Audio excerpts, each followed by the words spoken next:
Your thoughts on Draymond Green's new role coming off the bench? To me, he's thriving in it. I still prefer him in the starting lineup, but what do you think of Steve Kerr's decision to have him come off the bench?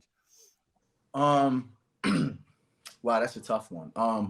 That's a great question, actually. There's no hiding the fact that me and Draymond are like friends. That's my boy. Like I love him. He's a good dude. I feel like it's gonna be from series to series, right? Jordan Poole right now is playing like he plays for the Sacramento Kings, right? Like he's killing us, right? And I feel like Draymond coming off the bench infuses something with that second unit that allows us to maintain. Because you got to remember this: when Steph is out of the game is when the Warriors struggle the most. So if you get a chance to take Steph out of the game, but you can infuse Draymond, right? It's all about matchups. And Draymond is a court general. People always go, oh, he's a triple single, da da da da da. When Draymond needed to score buckets, he had 21, 7, and 4 and 3 steals. Mm-hmm. So let's not act like Draymond can't score the basketball. Yeah. He can score the basketball. He just chooses to be smart and say, if I can get a 3 instead of a 2, I'm going to the basket and I'm going to dish it to two of the best shooters of all time. And then when Jordan Poole is hot. And then when you got DiVincenzo, who's been shooting the clip at 40%, and also GP3, why is he shooting the ball? But now you put him in that second unit and he can get some buckets. I think it's smart for this series. But going into the next series, and we got to play that Lakers squad, and we need some size and physicality inside, Draymond ass better be starting. Mm-hmm. Or I'm flying to Golden State. Me and Kerr going to have some fisticuffs. Hey. I got a question for you. D. So, if in fact the Golden State Warriors make it through and they beat the Sacramento Kings and they're up next and they're playing the Lakers, right? If it's a perfect world because you're a Golden State fan and they win another championship and Steph now has 5 rings, where do you rank him amongst the greatest of the great, the GOAT conversation? Because you look at LeBron and you say he's the GOAT all the time. Meanwhile, they got the same amount of rings, so I'm just over here looking real funny. Wow, that's actually a great question, Jay.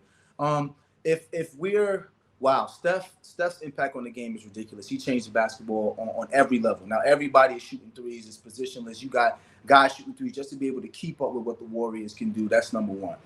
If he gets another back-to-back ring, second Finals MVP, 2 scoring titles, greatest shooter of all time, I would say, man, that's tough, because if LeBron is the greatest of this generation, he would have had to have beat LeBron in another playoff series. Man, I would have to say Steph is top 5. How can we not say Steph is top 5? Because I would put him up there past Tim Duncan as far as effects on the game. I'll put him past Kobe.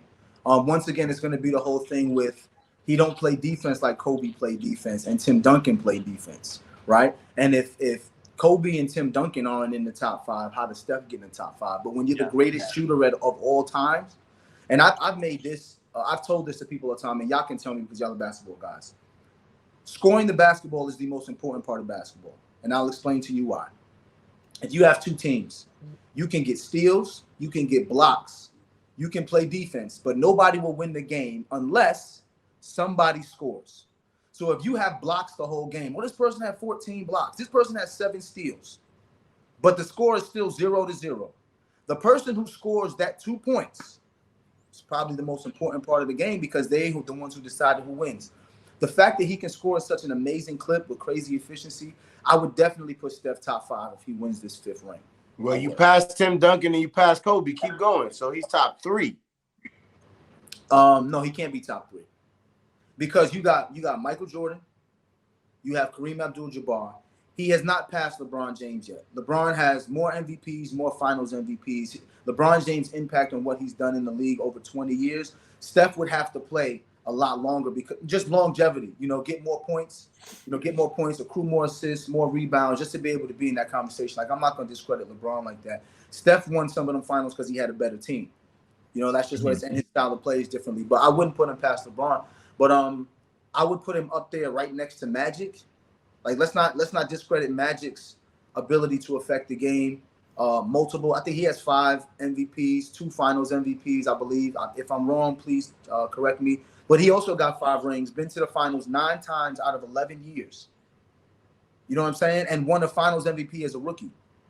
You can't discredit what Magic Johnson has done in the NBA either. So I wouldn't put Steph over Magic Johnson yet, even with 5 rings. Well, no, yeah, I would. Man, it's tough. Oh my gosh. Oh my God. I have a question. Last one before we let you get out of here, but I'll revert back to my good friend Kendrick Perkins, who came out and claimed that the Warriors dynasty would be over after this if they went out in the first round, and that this would be their last dance. Do you think that's a load of bullshit, or do you think there's actually some truth to that? You quote a lot of Kendrick Perkins. Sorry. But in 2020, I believe, when Clay tore his ACL, you can go back and you can hear Kendrick Perkins say, the Warriors run is over. Mm-hmm. Then he said it again when we got knocked out by Memphis in the playing game. This Warriors team is done. Then midway through the run last year, the Warriors is back. The Warriors, it's like, bro, sometimes I just think Kendrick just says whatever he thinks is going to get clickbait. There's no rhyme or reason behind it, so I won't ever quote Kendrick Perkins. I think he goes with whatever the flow is of the moment. But as long as those 3 guys are on that basketball team, and you got Clay, Draymond, and Steph, they're always going to have an opportunity to win a championship because Looney is playing out of his mind and what we need from him to do, get rebounds and get blocks, affect the game in the paint. When you got players like GP2, DiVincenzo who can shoot the rock the way they can, Wiggins being back, and I'm going to say this right now. We win Game 7 and Wiggins get another series under his belt, watch out for the Warriors. Yeah. Watch out, because Wiggins is still trying to find his way back into the game. But I don't think this dynasty is over in any means unless Draymond decides that he wants to go somewhere else. You know, I mean, once you break up that trio, then it's a little tough because Draymond has so much that he brings, the same way Clay has so much he brings. But that trio staying together, I'm rocking with the Warriors. Do you think Draymond leaves? It looks like you know something that we don't know. No, I don't. To be honest, I don't, because me and Draymond don't talk about contract stuff. We don't talk about team stuff. Like, we really talk about podcast stuff. That's how we started to build, you know, because and shout out to Draymond. Now he's a Webby Award-winning podcaster. Yeah, he's amazing. That has podcast, you know what I'm saying? We don't talk about the basketball much. You know, when you get around guys that are your friends, like Jay, he's in my house right now, but Jay and I don't sit down and talk about TV stuff.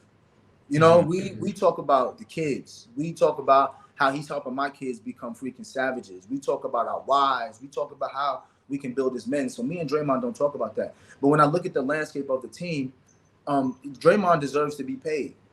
Yeah. And if the Warriors are not going to pay him what he's worth, he's already won 4 rings. If I'm going to continue to play at the height of I want to play, I have to decide what's more important: winning another championship or getting my money. And that's up to Draymond. We don't have that discussion for me to know. If it was me, DeVal, I'm staying with the Warriors. I'm going to try to win 2 more rings, create a greater dynasty, because I know the money's going to come anyway. I'll get it in endorsement deals. I'll get it in other ways. But I also understand you have to get paid what your value is. If they're going to try to lowball me, man, I'm out of here. Yeah. I'm going right over to L.A., and it's going to be me, Bron, Kyrie probably going to come with us. Then we're going to run through the league for another 3 years, and then the Warriors is going to look stupid. That's what I'm thinking if I'm Draymond.